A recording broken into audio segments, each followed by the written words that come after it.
Video like जरूर कर लीजिए और ऐसे वीडियो लगातार फ्री में पाने के लिए चैनल को तुरंत सब्सक्राइब कर लीजिए और बेल आइकन को जरूर टैप कर लीजिए ताकि आगे भी सारे वीडियो आपको मिलते रहे। यूट्यूब में फॉलो करते हैं तो प्लीज ये वाला फ्री टेलीग्राम चैनल जरूर ज्वाइन कर लीजिएगा। सारे नोटिफिकेशन सारे अपडेट यहीं पे आते हैं, ध्यान रखिए। नमस्कार दोस्तों, स्वागत है आपका CSET प्रिपरेशन के इस यूट्यूब चैनल पर। आज की इस वीडियो में हम लोग RO रे एग्जाम के लिए रीजनिंग में टॉप 5 कॉन्सेप्ट की सीरीज में एक और महत्वपूर्ण क्लास के साथ हाजिर है, जिसमें हम लोग 5 बेहतरीन प्रश्नों का डिस्कशन करेंगे। तो फिर चलिए शुरू करते हैं आज के इस इंटरेस्टिंग सेशन को। इससे पहले आप वीडियो को लाइक कर दीजिएगा और चैनल पर अगर पहली बार विजिट किए तो सब्सक्राइब करना ना भूलिएगा। साथियों, अगर आप यूपी PCS 2025 की कंप्लीट और सिलेक्शन वाली प्रिपरेशन करना चाहते हैं तो आप टीम के पेड कोर्सेज को फॉलो कर सकते हैं, जिसके लिए नीचे स्क्रीन पर दिख रहे किसी भी नंबर पर आप कॉल या व्हाट्सएप कर जानकारी ले सकते हैं। चलिए अब बढ़ते हैं अपने प्रश्नों की ओर। यहाँ पर पहला प्रश्न है, निम्नलिखित चित्रों में त्रिभुजों की संख्या कितनी है। इस आकृति में आपको बताना है कुल कितने त्रिभुज है। तो देखिए, बहुत ही बेसिक सा कॉन्सेप्ट है। जब कभी भी इस प्रकार का वर्ग होता है, वर्ग या फिर चतुर्भुज कहिए, आयत भी हो सकता है, ये जितने खंडों में विभाजित होते हैं त्रिभुजों की संख्या उसकी दोगुनी होती है। जैसे देखिए यहाँ पर अगर आप देखेंगे तो ये कुल 6 खंडों में विभाजित है।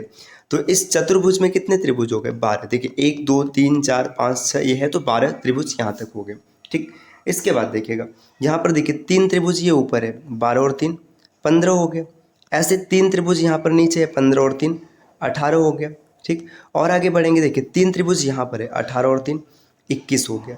और आगे बढ़ेंगे 3 त्रिभुज यहाँ पर भी, 21 और 3 24, तो 24 यहाँ तक मिल गया। अब इन दोनों को मिक्स करेंगे। जब मिक्स करेंगे तो पता है क्या होगा? देखिए एक त्रिभुज ये बना, त्रिभुज संख्या 25, एक यहाँ पर बना त्रिभुज संख्या 26, ऐसे एक ये रहा त्रिभुज संख्या 27 और एक ये है त्रिभुज संख्या 28। तो इस आकृति में कुल 28 त्रिभुज है। विकल्प 20 प्रश्न का सही उत्तर हो जाएगा। काउंटिंग ऑफ फिगर से आपको 1 या 2 प्रश्न पेपर में देखने के लिए जरूर मिलेगा, तो आप तैयार रहिएगा। अगले प्रश्न पर आते हैं। नेक्स्ट यहाँ पर दिया हुआ है, एक आदमी के पास कुछ मुर्गियां हैं और कुछ गायें हैं। यदि उनके सिरों की संख्या और पैरों की संख्या का अनुपात 12:35 है तो मुर्गियों की संख्या ज्ञात कीजिए। अगर केवल सिरों की संख्या कितनी है? 96। देखिए अब इस कॉन्सेप्ट को समझिएगा। मुर्गी है और क्या है? गाय है। अब यहाँ पे बताया जा रहा है कि इनके सिरों की संख्या और पैरों की संख्या का अनुपात कितना है? 12:35। और मुर्गियों की संख्या बताना है। अगर केवल सिरों की संख्या कितनी है? 96। अब एक जानवर के पास कितने सिर होंगे? एक ही होंगे।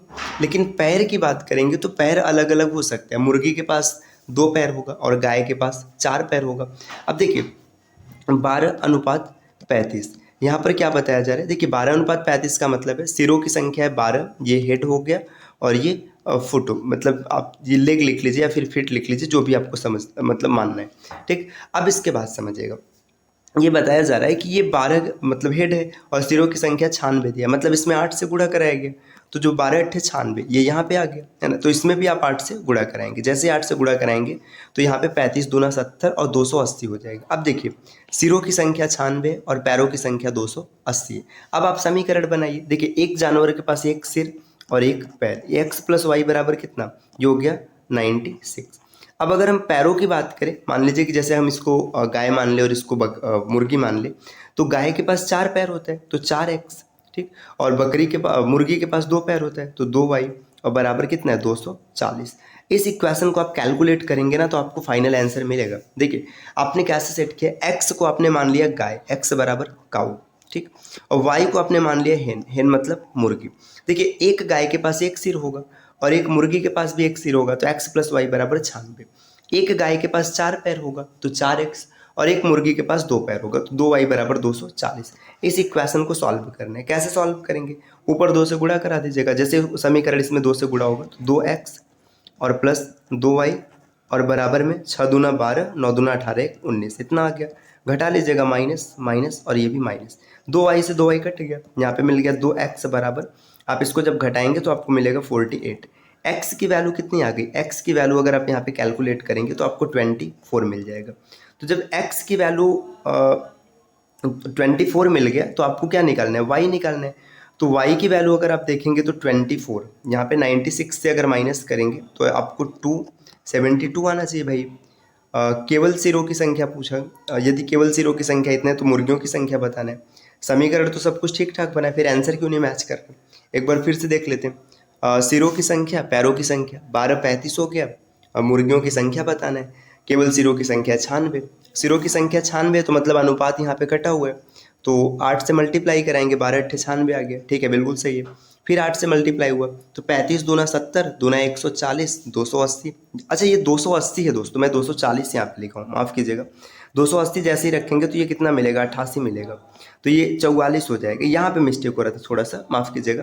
अब 44 को जब माइनस करेंगे ना, तो 44 को 96 से माइनस करेंगे तो 52 आएगा। इसका ऑप्शन सी सही होगा। ये यहाँ पर लिखने में गलती हुआ तो इस वजह से आंसर मैच नहीं होता था। चलिए अगले स्लाइड पर आते हैं। नेक्स्ट यहाँ पर दिया हुआ है, एक परीक्षा में गणित में 34% विद्यार्थी अनुत्तीर्ण हुए, ठीक, और 42% अंग्रेजी में अनुत्तीर्ण हुए। यदि दोनों विषयों में 20% अनुत्तीर्ण हुए तो दोनों विषयों में उत्तीर्ण का प्रतिशत कितना है। देखिए जब भी ऐसा प्रश्न मिलेगा आपको वेन डायग्राम बनाना होगा। वेन डायग्राम आप उसी का बनाएंगे जो कॉमन होगा। जैसे देखिए यहाँ पे 20% दोनों में अनुत्तीर्ण हो रहे, तो वेन डायग्राम अनुत्तीर्ण का बनेगा। अगर 20% दोनों में पास होते ना तो पास का बनता। देखिए यहाँ पे सब्जेक्ट एक मैथ है, ठीक, मान लीजिए मैथ हो गया, और दूसरा सब्जेक्ट है इंग्लिश, ठीक, इंग्लिश हो गया। अब 20% दोनों में फेल है तो 20 को यहाँ रख लीजिएगा। अब आगे क्या बताया गया, कितने परसेंट, देखिए 34% गणित में है तो 20 यहाँ पे पहले से हो गए तो 14 यहाँ पर आ गए, 34 हो गए। और 42% अंग्रेजी में है तो यहाँ पे 22 हो जाएंगे, ठीक।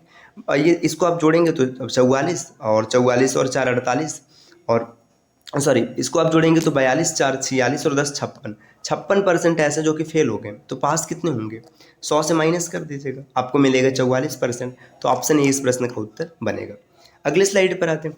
देखिए साथियों, अगर आप यूपी पीसीएस 2025 की कंप्लीट और सिलेक्शन वाली प्रिपरेशन करना चाहते हैं तो आप टीम के पेड कोर्सेज को ज्वाइन कर सकते हैं, जहां पर आपको 55 टेस्ट सीरीज मिलेंगे। प्राइस है मात्र 2399 रुपये। अगर आप इस कोर्स को प्राप्त करना चाहते हैं तो नीचे स्क्रीन पर जो नंबर दिख रहे हैं, आप इनमें से किसी भी नंबर पर कॉल या व्हाट्सएप कर इस कोर्स की जानकारी प्राप्त कर सकते हैं। चलिए अब बढ़ते हैं आगे अपने प्रश्नों पर। देखिए यहाँ पर प्रश्न दिया, रेनबो शब्द में कितने अक्षरों की स्थिति अपरिवर्तित रहेगी जब इन्हें वर्णमाला क्रम में व्यवस्थित किया जाएगा। वर्णमाला क्रम में व्यवस्थित करने का मतलब है, जैसे ये जो आगे पीछे ना, यहाँ पे लिखा हुआ है RAINBOW। अब इसे पता है क्या करना है, इसे ABCD ऐसे, इससे पहले यहाँ पे A लिखेंगे, फिर देखिए B यहाँ पर आया हुआ है, CDEFGHI, फिर JKLMN है ना, N के बाद आगे देखिएगा U, ठीक, PQRSTUVW। अपने वर्णमाला क्रम में व्यवस्थित कर दिया। तो व्यवस्थित करने पर पूछा जा रहा है कि कितने अक्षरों की स्थिति व्यवस्थित किया जाए। तो देखिए रेनबो शब्द में कितने अक्षरों की स्थिति अपरिवर्तित रहेगी जब उन्हें वर्णमाला क्रम में व्यवस्थित किया जाएगा। तो देखिए भाई कितने की स्थिति अपरिवर्तित, देखिए AI यहाँ पे RAINBOW, इसमें तो फिर भाई कोई, देखिए ये W एक हो गया है ना, ये बदल गया, ये भी बदल गया, ये भी बदल गया, ये भी बदल गया, ये तो इसका आंसर होगा 1। सिर्फ एक ऐसा होगा जो नहीं बदलेगा, बाकी सब बदल जाएगा। अगले स्लाइड पर आते हैं। नेक्स्ट यहाँ पर दिया, यदि कल के पहले का दिन रविवार था तो परसों किस दिन पड़ेगा। बहुत ही सामान्य सा प्रश्न है।